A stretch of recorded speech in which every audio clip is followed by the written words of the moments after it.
On entend parler partout de produire plus d'énergie verte. Mais et si la vraie solution, la toute première étape, c'était tout simplement d'arrêter d'en jeter par les fenêtres? C'est exactement ça le principe de la cogénération. Une idée brillante et pourtant encore assez méconnue. Alors, pour bien comprendre de quoi on parle, commençons par une question. Une question toute simple en apparence. Quand on roule du gaz, du charbon, peu importe, dans une centrale électrique, où va vraiment l'énergie de ce combustible? On imagine que tout, ou presque, devient de l'électricité, non? Eh bien, la réalité, elle est bien loin de ça. Et voilà la réponse. Et franchement, ça donne le vertige, plus de 60%. C'est-à-dire que plus de la moitié de l'énergie qu'on met dans la machine, elle part littéralement en fumée. C'est juste de la chaleur qui s'échappe, qui se perd dans l'air. Pensez-y une seconde. C'est comme si on faisait le plein de sa voiture, mais qu'à peine un tiers de l'essence servait à faire avancer les roues. C'est fou, non? Eh bien, c'est ce gaspillage monumental que la cogénération vient justement corriger. On en arrive donc à la solution.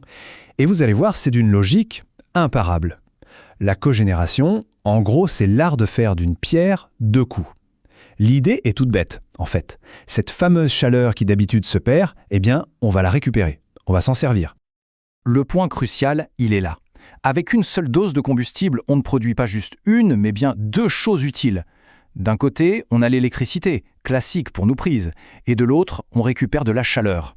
De la chaleur qu'on peut utiliser pour chauffer des immeubles, faire tourner une usine, ou même faire pousser des tomates dans une serre. C'est un peu le « un acheté, un offert » du monde de l'énergie. Et le plus drôle, c'est que ce principe, on l'utilise tous les jours sans même y penser. Prenez une voiture en hiver, le moteur tourne, il chauffe, c'est normal. Au lieu de laisser toute cette chaleur s'échapper dehors, qu'est-ce qu'on fait? On en dévie une partie pour chauffer l'intérieur de la voiture. Voilà, c'est ça la cogénération. Sauf qu'on l'applique à une échelle beaucoup plus grande. Une usine, tout un quartier ou un hôpital. Là, les chiffres sont sans appel. Regardons ça de plus près. Pour obtenir exactement la même chose, c'est-à-dire une certaine quantité d'électricité et de chaleur, il y a deux méthodes. La méthode classique, séparée, demande 135 unités de combustible. La cogénération, elle, n'en demande que 100. C'est une économie d'énergie de presque 30%. Ce n'est pas de la magie, c'est juste plus malin. On arrête de jeter. Bon, maintenant rentrons un peu dans le concret. Comment ça marche cette fameuse cogénération? En fait, il n'y a pas une seule machine, mais plutôt toute une famille de technologies adaptées à chaque situation, de la plus petite à la plus énorme. Et on voit bien que c'est hyper flexible. Pour des petits besoins, on peut utiliser des moteurs à combustion, un peu comme un gros moteur de camion qui va alimenter un bâtiment. Pour des industries qui ont besoin de beaucoup de chaleur, là on passe aux turbines à gaz. Leurs gaz d'échappement sont super chauds, parfaits pour faire de la vapeur. Et ça peut même aller jusqu'aux réacteurs nucléaires. Imaginez, toute cette chaleur qu'ils perdent aujourd'hui pourrait en théorie chauffer des villes entières. Ok, la théorie, c'est bien beau. Mais dans la vraie vie, ça donne quoi? Est-ce que ça fonctionne vraiment? Et si oui, où? Ce graphique, il est fascinant. Regardez le Danemark. Plus de 40% de leur électricité vient de la cogénération. Les Pays-Bas, presque 30%. Et la France, à peine plus de 3%. Ce que ça nous dit, c'est que ce n'est pas qu'une question de technologie. C'est avant tout un choix politique et un choix de stratégie énergétique. Certains pays y sont allés à fond, d'autres beaucoup moins. Le domaine où la cogénération est reine, c'est vraiment l'industrie. Imaginez une usine de papier ou de produits alimentaires. Elles ont besoin en permanence d'électricité et de chaleur pour leur processus. Pour elles, c'est la solution parfaite. L'énergie est produite directement sur place. Ça veut dire pas de coupure, une grande fiabilité et surtout, on évite de perdre de l'énergie en la transportant sur des kilomètres de câbles. Mais les applications vont bien au-delà de l'industrie. On parle de réseaux de chaleur pour des villes entières, de serres. Et là, c'est génial, parce qu'elles utilisent non seulement la chaleur, mais aussi le CO2 des fumées pour faire pousser les plantes plus vite. On trouve ça aussi dans des hôpitaux, des universités pour garantir leur alimentation en énergie. Bref, partout où on a besoin d'être efficace. Et attention, il ne s'agit pas seulement de faire un geste pour la planète, c'est un vrai levier économique. Ces citations du Club Cogénération le disent très bien. Pour un producteur en serre, par exemple, la cogénération n'est pas un accessoire écolo, c'est ce qui lui permet de maîtriser ses factures d'énergie et au final, de rester compétitif. Bon, la question qu'on peut se poser, c'est si c'est si génial, pourquoi n'y en a-t-il pas partout? Eh bien, la situation est compliquée.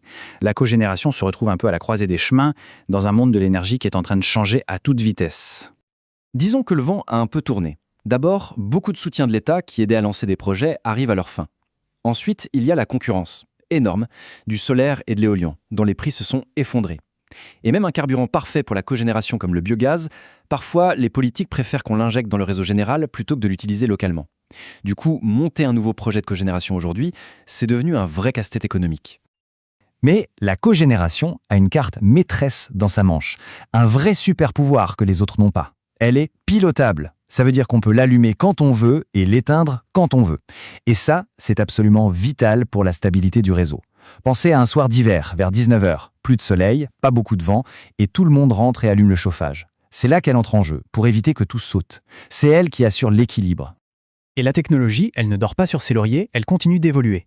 L'étape d'après, c'est la trigénération. Alors là, on reprend le même principe, électricité plus chaleur, et on ajoute un troisième élément, du froid. Oui, du froid. C'est juste parfait pour des endroits qui ont besoin de chauffage en hiver et de clim en été.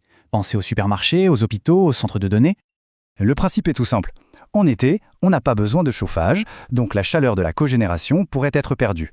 Eh bien non, avec la trigénération, on utilise cette chaleur pour faire tourner une machine qui produit du froid, de l'eau glacée pour la climatisation. Résultat, le rendement global sur l'année peut monter jusqu'à 90%. On est vraiment au top de l'efficacité énergétique là. Et l'autre point clé pour son avenir, c'est son carburant. Parce que, attention, la cogénération n'est pas forcément liée au gaz fossile. Loin de là. Les installations d'aujourd'hui peuvent tourner avec du biogaz qui vient de nos déchets. Elles peuvent brûler de la biomasse, du bois par exemple. Et demain, elles pourront tourner à l'hydrogène vert. Elle a donc toutes les cartes en main pour s'intégrer parfaitement dans un monde décarboné. Ce qui nous amène à la question finale, une question essentielle. D'un côté, on a une technologie super efficace qui stabilise le réseau électrique et qui peut utiliser des carburants verts. De l'autre, elle doit se battre pour trouver sa place face aux géants du renouvelable. Alors, la cogénération, est-ce que c'est un pont indispensable pour assurer la transition énergétique ou est-ce que c'est une relique du passé qu'on devrait laisser derrière nous? La réponse n'est pas simple et elle définira une bonne partie de notre avenir énergétique.